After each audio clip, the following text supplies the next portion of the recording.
Buenas noches, una audición de Carlos del Sistema. Esto lo escribió Eugenia Baliño. Por cada día de cuarentena se estima que el país pierde 775 millones de dólares en términos de actividad. De esta forma, los 100 días que van de aislamiento social obligatorio ya acumularían un costo en materia económica de la Argentina de más de 70.000 millones de dólares. Y el reloj sigue corriendo. La nueva extensión delimitada por el gobierno el último viernes sumaría 10 y 7 días más de debacle. Y si sigue hasta septiembre, esto va a estar como 100.000 millones de dólares que le costó esto a la Argentina. Los números surgen de un informe elaborado por GMA Capital. En pesos los cálculos arrojan una pérdida por cada día de parate de 50.161 millones de pesos. En términos de costos, a esto hay que agregarle, además de la expansión del gasto público, que están demandando las políticas sociales aplicadas en los últimos meses para tratar de contener los efectos de la coronavirus, en un escenario en que los ingresos del Estado caen fuerte. Según señalan los economistas de GMA Capital, Neri Perticini y Sofía Feldman, los datos más recientes muestran que la expansión del gasto público trepó en mayo un 96%, mientras que los ingresos percibidos no superaron el 2.4%, acumulando un déficit anual de 636.099 millones. Esto implicó que para el sector público un costo entre marzo y mayo de 2.074 millones diarios durante la cuarentena, que en el contexto actual de recaudación en baja y sin chance de emitir deuda, tuvo que ser cubierto con emisión monetaria. De acuerdo a los números del Banco Central, entre adelantos transitorios y transferencias de utilidades, el Tesoro recibió de mano de la entidad monetaria un promedio de 11.263 millones diarios desde el inicio de la cuarentena el 20 de marzo. La inyección reciente de pesos para asistir al fisco está rompiendo todos los récords. En los últimos 12 meses equivale a un 6.3% del PBI, declara el informe. Por eso digo yo, si acá esto no revienta, hay que quemar todos los libros de economía, de esta gente por lo menos.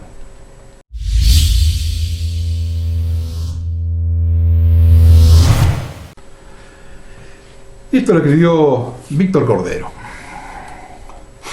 Yo creo que deberíamos ceder la conducción del país al talentoso Woody Allen, aunque sea por unos meses. Solo iluminado por el sentido del humor y el absurdo puede poner orden ante este descalabro que estamos obligados a vivir los argentinos. Veamos pequeñas historias de los últimos días. La presidenta del Senado apaga los micrófonos de los senadores de la oposición para que no puedan opinar, y da por ver una votación sin tener el quórum que exige el reglamento. El presidente manda a los periodistas a leer la Constitución y la ley de expropiación, y los jueces los acusan de faltar a clases en la universidad como motivo de su ignorancia legal. Niegan que haya un plan para que el Estado se apropie de empresas, pero ya, además de Vicentín, circulan con fuerza los nombres de Sancor y Molino Cañuelas, entre otros. Delincuentes militantes hacen desastres entre los hombres del campo, rompiendo sus hilos bolsa e incendiando sus cosechas. Repudio a los terratenientes, pero un exministro K se acaba de comprar en Santa Fe un campito de 1.500 hectáreas. Así que pronto lo veremos cortando ruta protestando por las retenciones o las expropiaciones. Mientras la Cámara hace foco en el primer plano del tema de la cuarentena, entre bambalinas, fuerzas paraoficiales están construyendo o destruyendo otro país, el que nadie votó, el que vuelve para atrás con toda la impunidad del mundo. Las fronteras siguen siendo un colador y además de droga, entran coronavirus con pasaporte. Aquí no los dejan ir de una provincia a otra, pero autoriza a los chilenos pasar sin siquiera chequearlos, y no me desmientan porque tengo testigos. Cada diputado por corrupción deja la prisión en medio de su condena y aprovecha para pedir que debe fusilarse o colgarse de la Plaza de Mayo al expresidente, sin que haya un solo fiscal que se altere, ni miembro del gobierno que les llame la atención. La incitación a la violencia ya no es delito, es bueno saberlo para irse preparando. Es más, debería haber un DNU confirmando una buena nueva. Todo bajo control y a nuestras espaldas mientras seguimos jugando con la mancha venenosa. Los focos obligan a los ciudadanos a ver casi sin alternativa la misma escena desde hace 100 días. Eso sí, semana a semana van agregando escenas de dramatismo como para que el miedo se apodere del público. si hasta han conseguido dividir a la ciudadanía en temas que no admiten discusión como el de la cuarentena. Uno puede imaginarse, por ejemplo, a los londinenses en plena guerra mundial que cuando se dan las sirenas ante un inminente bombardeo de su ciudad por parte de los alemanes, se pongan a discutir si es bueno o malo ir a los refugios autobombas mientras comienza el ataque. Pero nosotros sí, somos capaces y discutimos si es bueno o no ponerse a resguardo de un posible contagio mortal y hasta ponernos en duda los métodos de cuidado como los barbijos o la llamada distancia social. Pero ese carnaval con muertos incluidos va más allá. Al principio se nos dijo que primero la salud y después todo lo demás, pero no era así. Ese era el discurso oficial que sirvió de tapadera para que todo lo demás se comenzara a cocer en la cocina de la trampa, utilizando pactos, estructuras paralelas como el Instituto Patria, voces adictas a sistemas que nos juraron que ya no volvería, manejo arbitrario del Congreso y cambios a voluntad de funcionarios que no acaten órdenes. Sí, querido lector, están construyendo un país que cuando nos querramos dar cuenta ya estará impuesto y cualquier reacción será tardía. Estamos viendo dramas que mezclan cuarentena e inseguridad, gente que pese a estar contagiados de COVID-19 se niegan a abandonar sus casas porque temen que se las usurpen. Prefieren morir a perder lo único que tienen. Así estamos, pero seguimos con la cosita política barata buscando culpar al pasado como si la situación del conurbano se hubiese complicado en los últimos 5 años. Hay escenas de la vida cotidiana que parecen sacados de películas de Woody Allen, porque de otra manera no podrían explicarnos. No podemos ser serios ni para contar muertos, parece broma, pero es cierto. Si hasta hay trampa en los concursos de reposteros en la tele y en los spots de Argentina Presidencia que nos anuncian que ya comenzó la recuperación económica. Basta de mentirnos o intentar engañarnos, al menos en algo cuéntenos la verdad. ¿Hasta cuándo vamos a seguir en cuarentena? ¿Quién puede decir cómo se va a recuperar la economía doméstica? ¿Quién gobierna? Ya cuestionarse esto último es lamentable, pero es así. Es la duda que tienen los ciudadanos porque ven y oyen, son cada día menos tontos.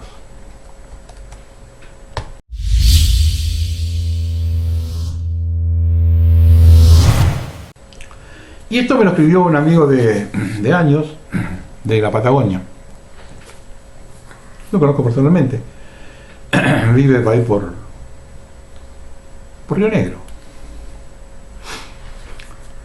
Algunos estudiosos infieren y afirman que la democracia que tanto nos costó conseguir, cacareada por nuestros políticos, poco tiene que ver con los esfuerzos que estos se autoatribuyen.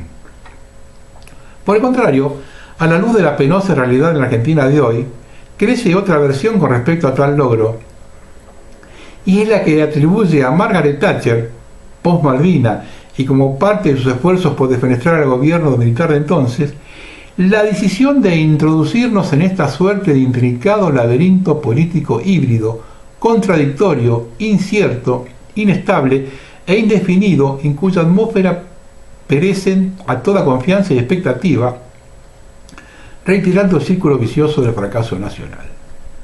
A esta interminable lista de horrores y desatinos del ciclo de facto culminado en 1983, le ha sucedido un proceso de características afines en lo atinente a la definición y ejecución de políticas igualmente erráticas e inconducentes, cuya continuidad sigue siendo gravosa y nociva para los intereses del país. Sumido en una profunda e integral decadencia, no solo económica, sino abarcativa en lo político, institucional, ético, moral, educativo, cultural, jurídico y social.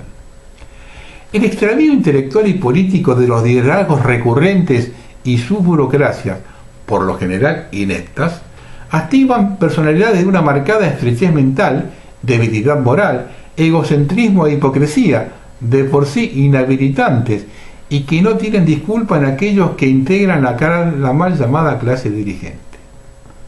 Remedos de liderazgos y magistraturas de excelencia que conocimos en otros tiempos, incapacitados para recrear el trazo estratégico de una política nacional de corto, mediano y largo plazo, ofician hoy de meros repartidores de dinero, en muchos casos sospechados de espurios y de gestores de beneficios, subsidios y otras canoigias, con los que conquistan voluntades y simpatías procurando asegurar el próximo resultado electoral, reciclando de este modo una suerte de huida hacia adelante en un quehacer carente de sentido que no constituye garantía ni destino cierto para casi nadie, excepción hecha de los protagonistas y beneficiarios de un régimen que se extingue víctima de sus propios errores, vicios y excesos.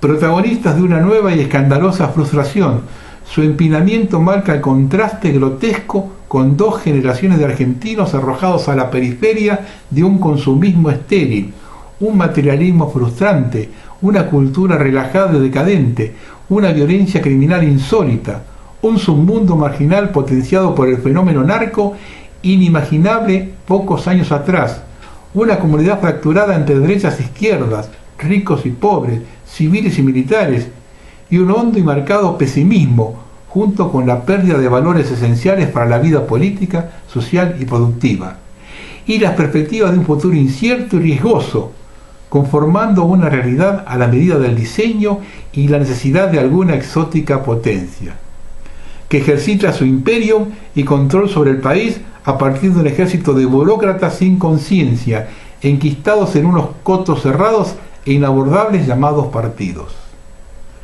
El espectáculo tragicómico de la Argentina de este tiempo se corresponde con la categoría de aquella visión de Juan Manuel Estrada en su discurso del 13 de abril de 1893.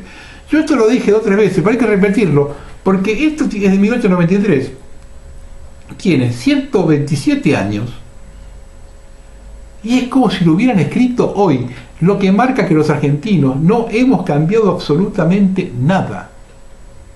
Dijo Estrada el 13 de abril de 1893. Veo bandas rapaces movidas de codicia, la más vil de todas las pasiones, enseñorarse del país, dilapidar sus finanzas, pervertir su administración, chupar su sustancia, comprarlo y venderlo todo, hasta comprarse y venderse unos a otros a la luz del día. Veo más, veo un pueblo indolente y dormido que abdica de sus derechos, olvida sus tradiciones, sus deberes y su porvenir, lo que debe a la honra de sus progenitores y al bien de la posteridad, a su estirpe, a su familia y a su mismo Dios. Concupiscencia arriba y abajo, eso es la decadencia, eso es la muerte. ¿Qué es hoy esto? ¿No debería alarmarnos que ven que los argentinos en 127 años no cambiamos absolutamente nada? Afortunadamente, muchos ciudadanos que conservan, reivindican y practican el reconocimiento y la gratitud de una patria pródiga y generosa como Argentina, forjados en la cultura del trabajo honesto y el esfuerzo constante como vínculos de la plenitud personal y social, han comenzado en cantidad y calidad a darse cuenta, revalorizando el acierto de la moraleja en la vieja fábula de Iriarte sobre el oso bailador. Si el sabio no aprueba, malo. Si el necio aplaude, peor.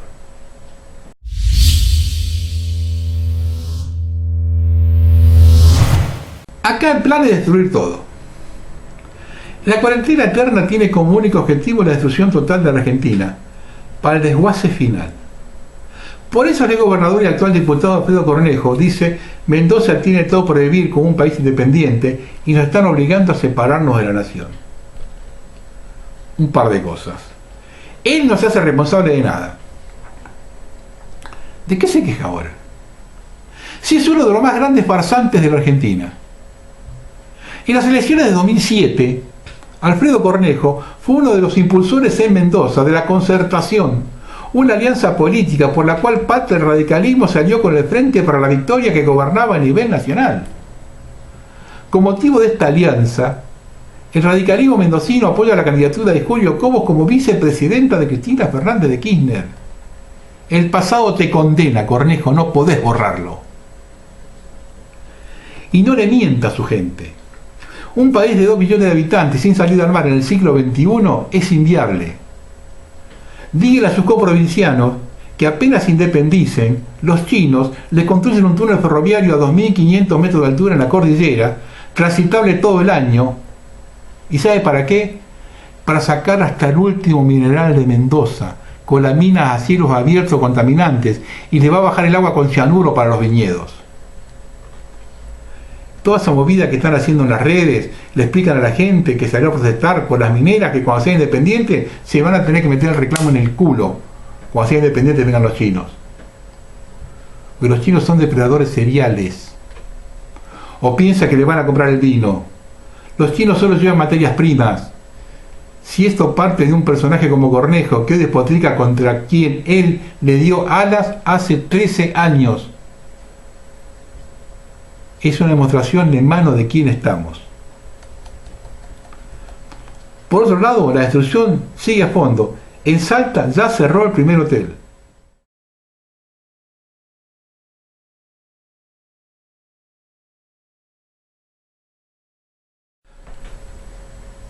Lo que está pasando en Buenos Aires es la raya de la locura. No hay forma de explicarlo. Lo dije hace unos programas. Con los negocios que cierran se están liquidando nuestro pasado cultural y quitando puntos de referencia. Están en juego las 3 cadenas de pizzerías más importantes de Buenos Aires. Están en la lona las 3. Los 87 cafés notables, con el Tortón incluido, están en la ruina.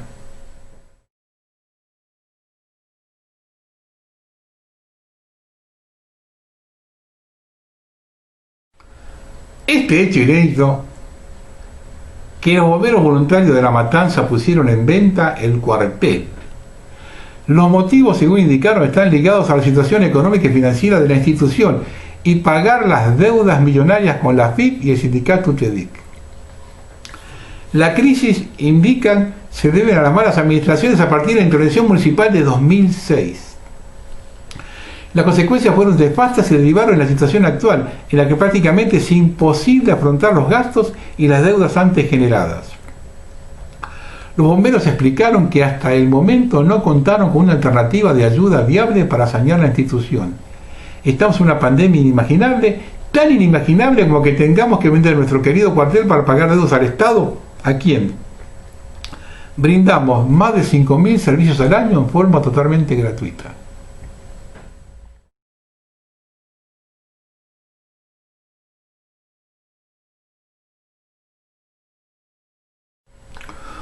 Un gobierno que prometió volver a comer asado y llenar la heladera. ¿Cómo terminaron? Haciendo 4 cuadras de cola a Loma de Zamora para recibir una vianda. Bienvenidos a Venezuela.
¿Y a algunos todavía le queda alguna duda?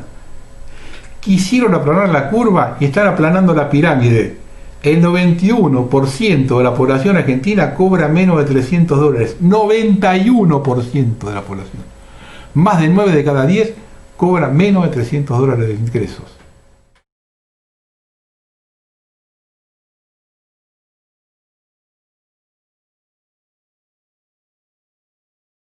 Otro de los hechos programados para que acontezcan es que los argentinos nos peleemos entre nosotros en cualquier lado. Observen lo que aconteció en el centro de aislamiento de Costa Salguero. Saludos, Guasón.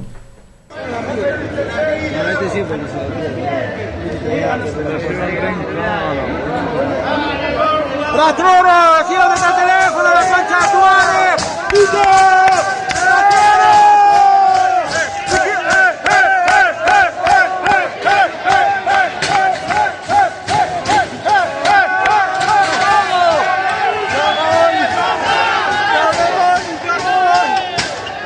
¡Charmón, mi macho, sabor!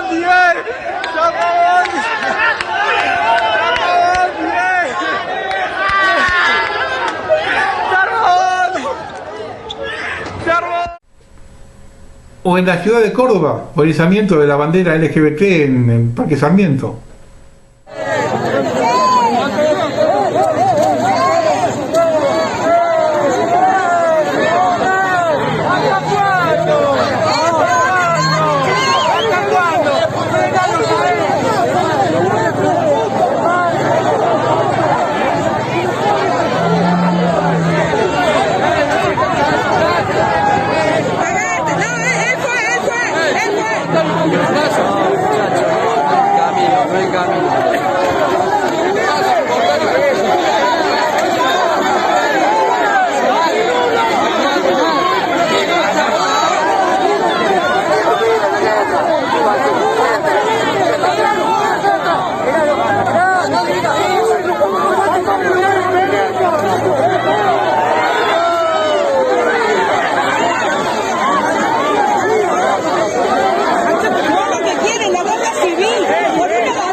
O en esa marcha en La Plata, porque quieren pasar el IOMA al PAMI y el IPS al ANSES.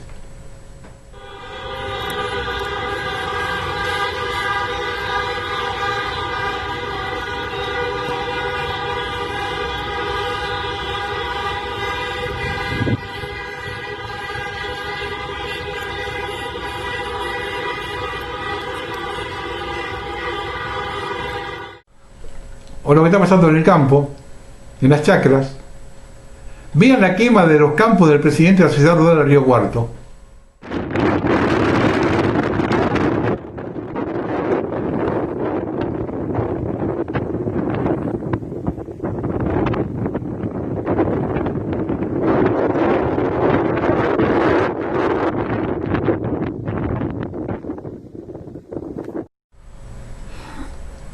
No hablemos de lo que ya está pasando en las chacras. Escuchen las grabaciones en el programa 337 subido de la Libre. Y esto se lo muestra de lo que es el Gran Buenos Aires hoy. La Ferrer, en La Matanza.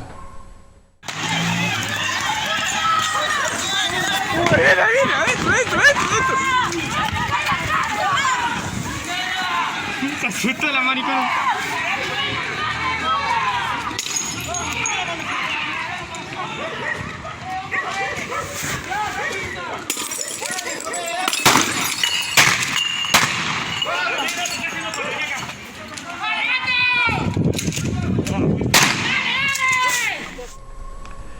¿Y cuál es la respuesta de la clase dirigente?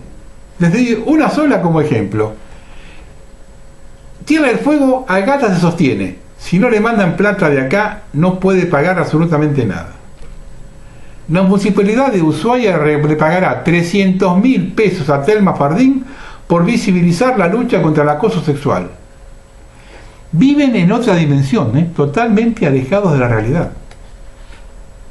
Otra pregunta que me hago es, ¿quién cuenta los muertos? Con el antecedente de la anterior gestión en el ANSES, ¿podemos confiar en esta gente para contabilizar el COVID-19?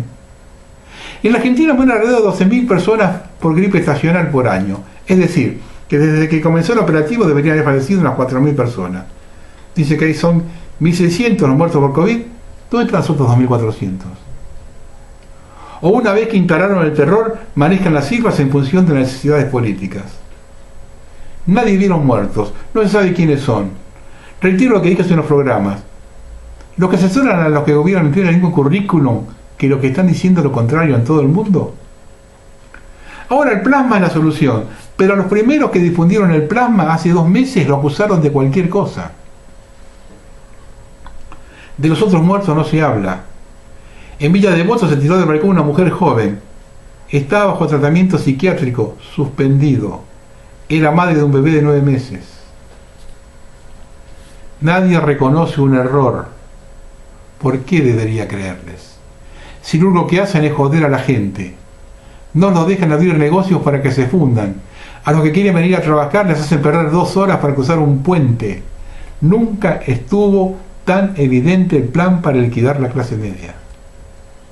El propio ministro de Salud le dijo a la Nación sin ponerse colorado: solo 393 de las 11.500 camas de terapia intensiva están ocupadas con pacientes con coronavirus. El 50% de las camas de terapia intensiva de la Argentina están vacías. La otra mitad está ocupada por pacientes con diversas patologías, pero no mayoritariamente con personas que contrajeron el coronavirus, que ascienden a 393. Esto es ya tomarle el pelo a la gente.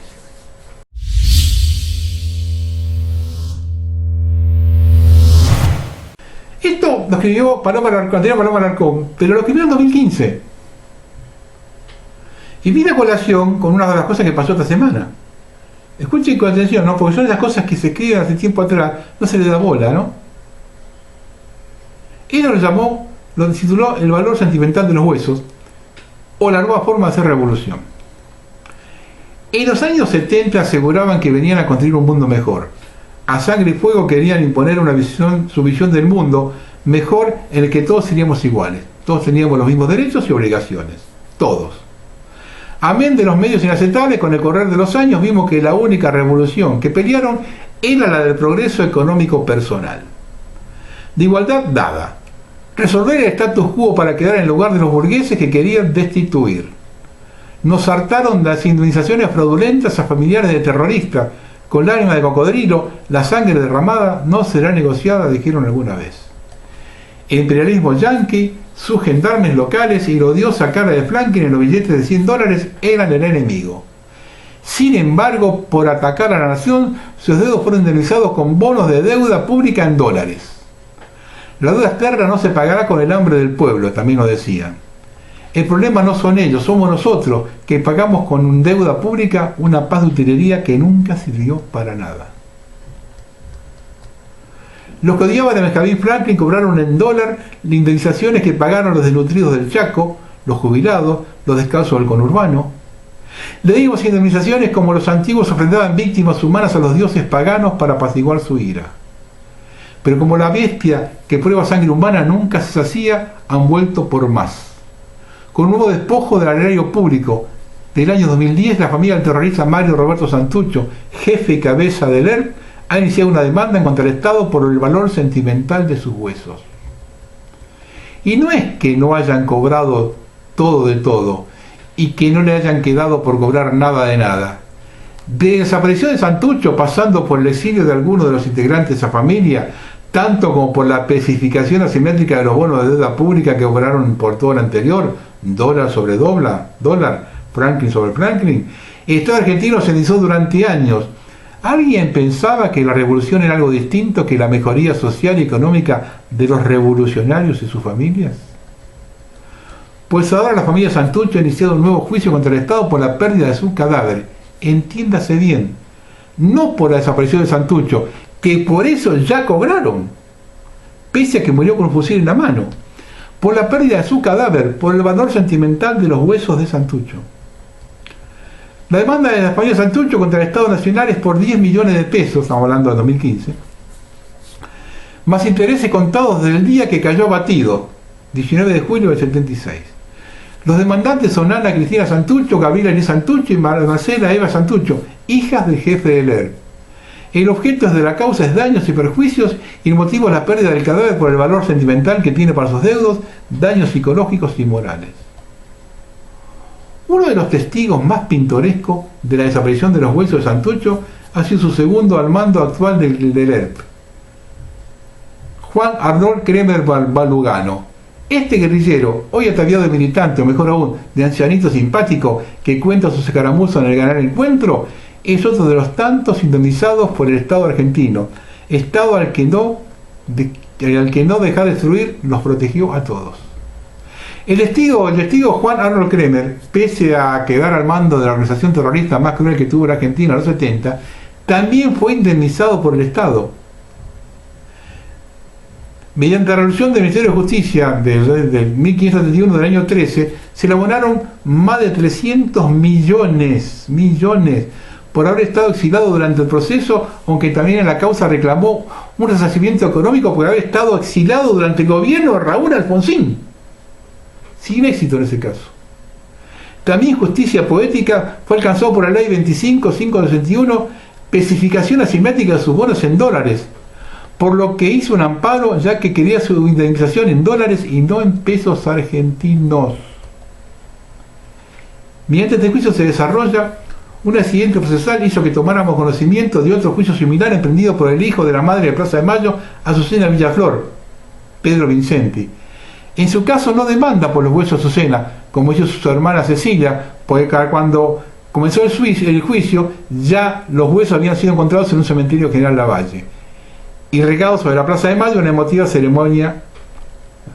Él demandó y ya cobró al Estado por el daño moral y psicológico que le produjo la desaparición de su madre, pese a que había sido beneficiario de las leyes de reparación integral, en lo que es una inaceptable doble indemnización por los mismos rubros. Por el momento, la información que nos llega es que solo los familiares de los cabecillas guerrilleros y dirigentes de organizaciones desaparecidas están demandando por la desaparición de los huesos y otros daños. Así como en la huida de Trelew, los jerarcas se preservaron dejando atrás la tropa que peleando por su vida cubrió la retirada, hoy solo los familiares de los jefes máximos están demandando indemnizaciones por huesos de manera de no levantar demasiado la perdiz y que puedan cobrar antes de que la sociedad indignada cierre el grifo. La tropa, como siempre, se quedará en la retaguardia. De todas maneras, no descartamos que existan muchos otros juicios de los que no tenemos conocimiento, convenientemente favorecidos y ocultados por el gobierno anterior. ¿Se entiende realmente el alcance de este latrocinio? Ya los familiares de los desaparecidos, aunque fueran guerrilleros abatidos en combate, cobraron por la desaparición de sus familiares, pero ahora en una doble indemnización ilegítima e ilegal, también pretenden cobrar por la desaparición de sus huesos. La ley 24411 es una ley de reparación integral, una indemnización tabulada que permite a familiares de allegados desaparecidos cobrar sin necesidad de hacer juicio. Ellos ya cobraron por todo el daño que pudieron reclamar. No se puede desdoblar el daño en 1 millón de rubros impensados porque terminaríamos con juicios por la desaparición de riñón de Santucho o del hígado de Abal Medina. Quien escribe estas líneas solicitó por nota al nuevo gobierno conocer la lista de quien, nuevo gobierno Macri, conocer las listas de quienes habrían cobrado las leyes reparatorias por desaparición de personas y otras indemnizaciones similares. El gobierno de Cambiemos se negó a hacerla pública alegando excusas sin sustento.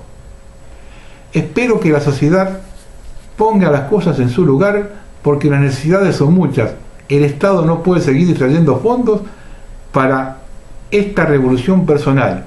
Argentina alguna vez fue un gran país de gente buena y honesta, orgullosa de vivir su trabajo. Ignoro en qué momento se inundó esta pestilencia de odio, codicia y revolucionarios de pacotilla, pero ya no podemos seguir financiando su estilo de vida. Esto viene a colación ahora por lo que están reclamando, pues sale ahora, ¿no? La compra de dólares, privilegio de comprar dólares a 70 pesos. Sigue la joda.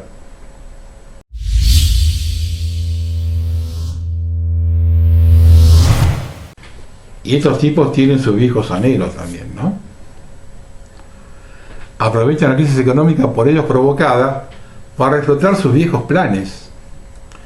Evalúan eliminar las Fuerzas Armadas en una medida tan inesperada como impactante. Sería el equivalente a la mitad del déficit fiscal, que es precisamente uno de los principales compromisos que el gobierno asumió en sus negociaciones preliminares con los representantes del Fondo Monetario.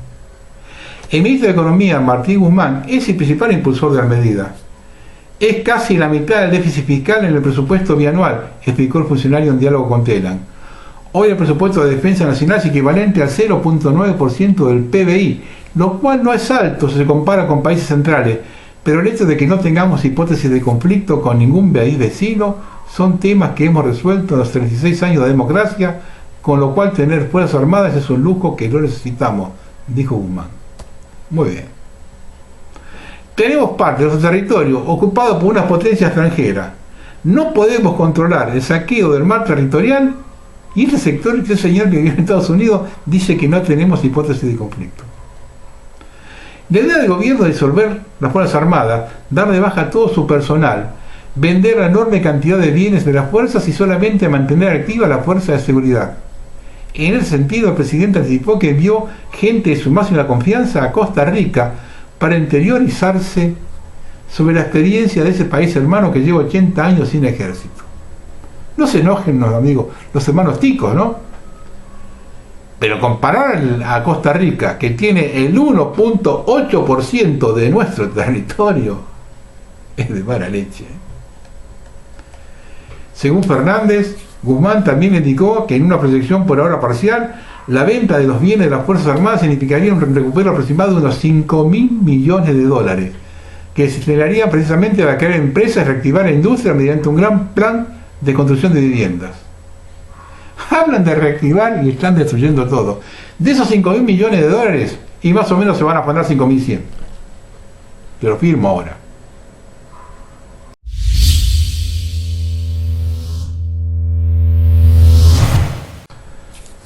A trabajar, chicos, los chicos jóvenes, las nuevas generaciones. China presenta el primer restaurante robótico y sin contacto del mundo. En los 2.000 metros cuadrados de espacio de restaurante moderno, más de 20 robots desarrollados internamente para diferentes estilos de restaurante, cocina china, arroz con olla de barro, tienda de fideos, están disponibles para asumir su papel asignado en términos de preparación de alimentos y cocina. El espacio para comer imbuido de rosa como color de fondo y repleto de tecnología metálica puede servir a casi 600 comensales a la vez. Los 200 elementos de menú de restaurante se pueden servir en tan solo 20 segundos. Bajo la epidemia, llegó la hora de que acá se acabó el laburo, no hay más de laburo ya. Así que la vaccinación es universal a todo el mundo, 10 lucas para todo el mundo y arréglense. Bajo la epidemia, los restaurantes administrados por robots reducen el contacto de persona a persona en todos los ámbitos. Se ve que ese nuevo estilo de comida está en línea con la situación actual y la tendencia en el futuro. Se acabó el laburo en Argentina.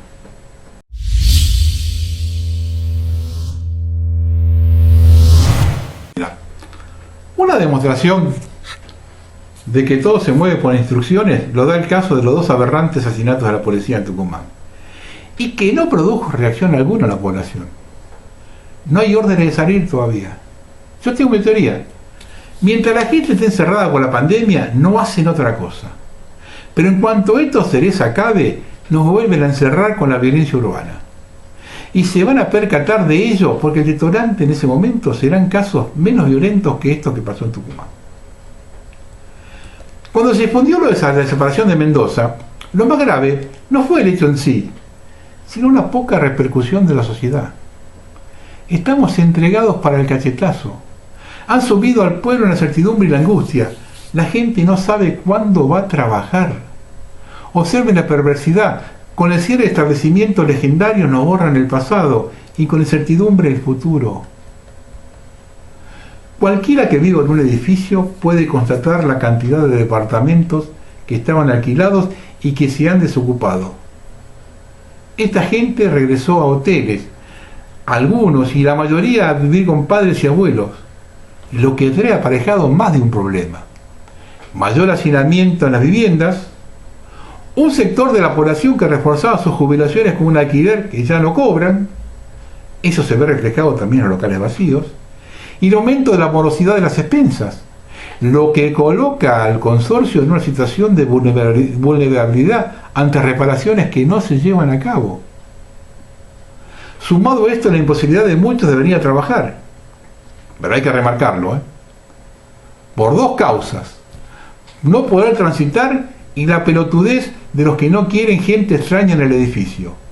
A estos hay que decirle que cuando tengan una filtración se la arreglen ellos y les compren las cosas a quienes no puedan subir por la escalera cuando no funcione el ascensor. Lo peor de la situación actual es que no se sabe a ciencia cierta dónde vamos.